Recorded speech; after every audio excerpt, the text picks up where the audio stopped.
Deputado Maurício Marques, deputado do Partido Social Democrata, ligado enfim, ao grupo que acompanha as questões relacionadas também com os incêndios, pergunto-lhe que explicação é que tem para que o Governo tenha decidido desta maneira e se concorda com a ideia deixada aqui pelo antigo Presidente do Instituto de Habitação de que há aqui um mal inicial que teve a ver com esta decisão do Governo de, em Conselho de Ministros, afastar-se o Instituto de Habitação de todo este processo de reconstrução. Boa noite, antes de mais. Boa noite. Deixe-me dizer-lhe que eu estou bastante decepcionado com a forma como tudo isto está a ser gerido. Podemos dizer mesmo que estamos em presença de uma enorme atrapalhada. E eu olho para as pessoas de Pedrógão como sendo vítimas de mais uma tragédia. Já não chegava àquela que aconteceu Esta é moral. em 17 de junho, como Esta é também moral. esta. E os pedroguenses, eu também estou ligado a Pedrógão, os pedroguenses estão a ser vítimas, de facto, de uma forma incompetente como tudo isto foi gerido e como foi tratado. Devo dizer que, e aí concordo com o Sr. Arquiteto, o Governo e o Sr. Primeiro-Ministro lidam muito mal com os incêndios. Hoje é visto, até também pelos Camov, que efetivamente lida mal com isto. Mas já tinha lidado mal com a adjudicação dos Camov e tinha lidado mal também com o Ciresp. E depois lidou mal também, como é comprovado, com o combate aos incêndios de Pedrógão que ocorreram em 17 de junho. E como os relatórios que são conhecidos dizem mesmo isso, e como tinha lidado mal com a tragédia de 17 de junho, apressaram-se a tentar apagar a sua incompetência no combate aos fogos.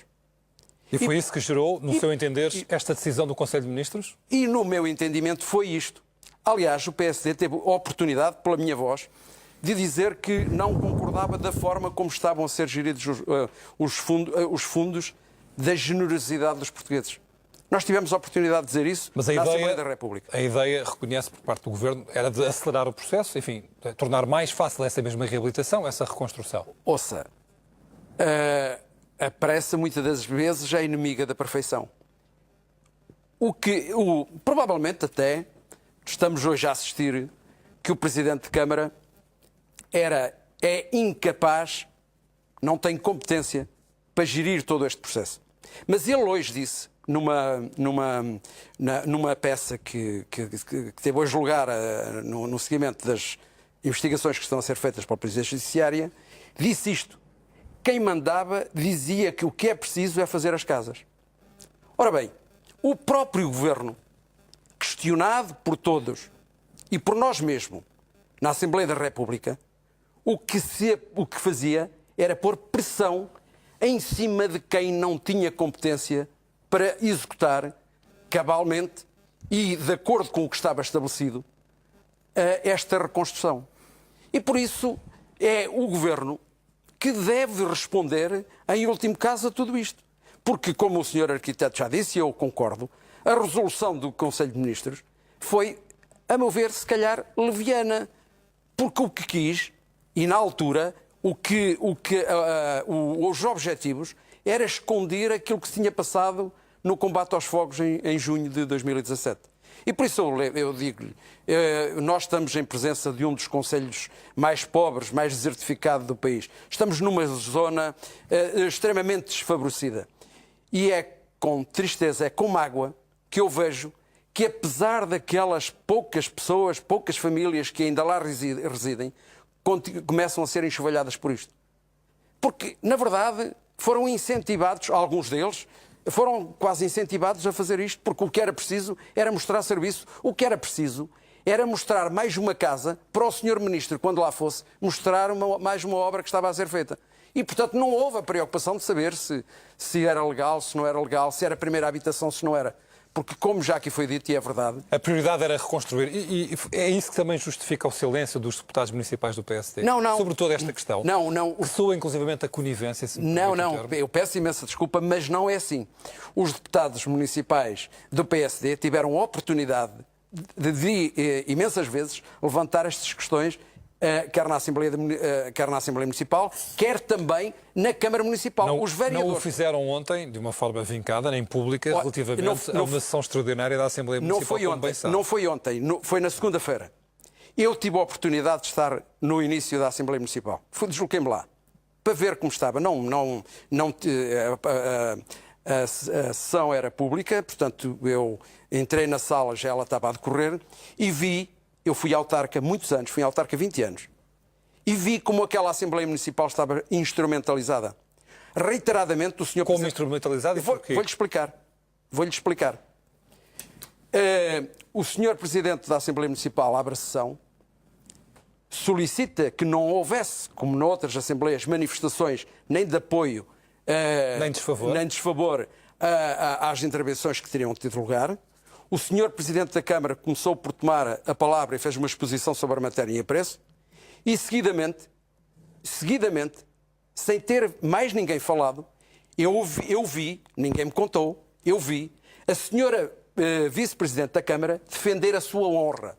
Ora bem, a honra, se ela alguma vez tinha sido posta em causa, não foi ali.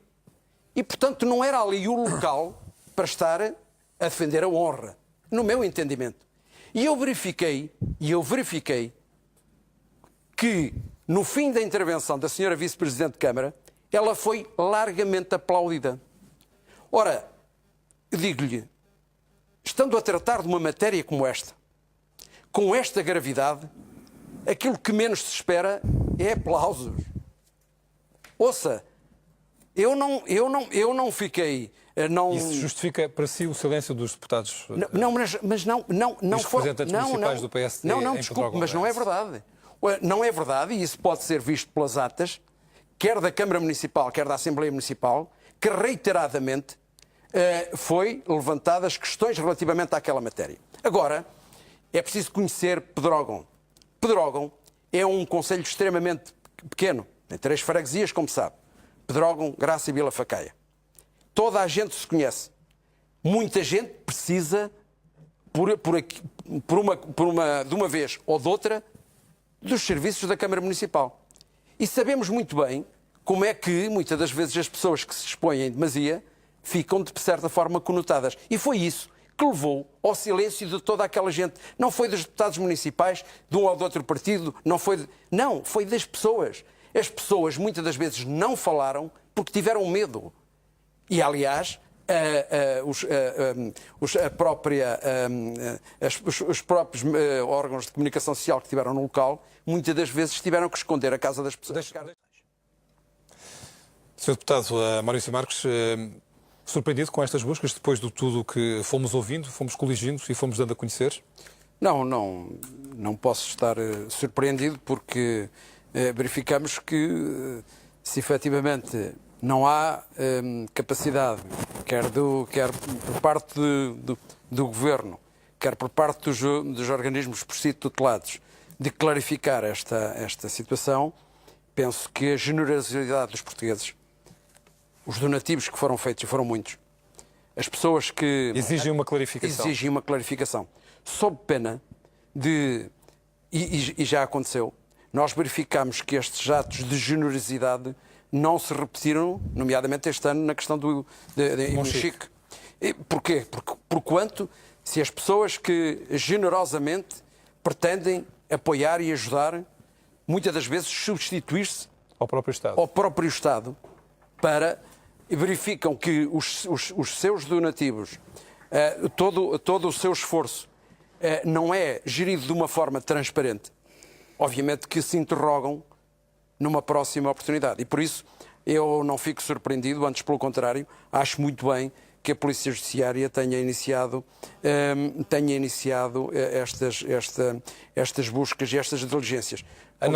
Convinha, no entanto, referir é que julgo que estas buscas não foram realizadas por solicitação da Câmara Municipal, tal como era esse o ponto que eu queria esclarecer e clarificar com a Ana Leal. Até que ponto é que tens a convicção de que estas buscas surgiram depois ou a pedido da própria Câmara Municipal? Não, Pedro, o inacreditável, isso, e ninguém pode acreditar nesta história, porque não é assim, e mal estaríamos se fosse quando o Presidente da Câmara, através de um gabinete de comunicação, envia um comunicado a dizer, e está escrito, que estas buscas surgem na sequência de um pedido feito pela Câmara Municipal. Eu nem sei o que dizer. Só posso dizer que estamos a falar de um homem desesperado em que vale tudo. Porque mal seria se o Ministério Público e a Polícia Judiciária andassem a reboque de presidentes de Câmara, seja do de Pedrógão ou de qualquer outra autarquia. Estamos a falar de uma investigação que é independente e que não anda a reboque, como disse, do presidente da Câmara. Ele acha que é o quê? O dono disto tudo que agora manda, dá ordens ao Ministério Público para se fazerem buscas. As buscas, para as pessoas terem uma ideia, não são feitas assim porque mesmo a própria Polícia Judiciária não tem autonomia para o fazer. Têm que ser validadas, tem que haver suspeições e indícios fortes da prática de um crime para se entrar na casa de alguém ou de uma instituição como é a Câmara Municipal para se fazer estas diligências. O Sr. Presidente da Câmara, mais uma vez, acreditou que somos todos estúpidos. Eu não sei dizer isto de outra forma, Pedro, porque ninguém pode acreditar nesta história, porque isto não é possível. Isto só dá vontade de rir, infelizmente. E estamos a falar, e volto à conversa inicial, estamos a falar de um assunto demasiado sério. Morreram 66 pessoas.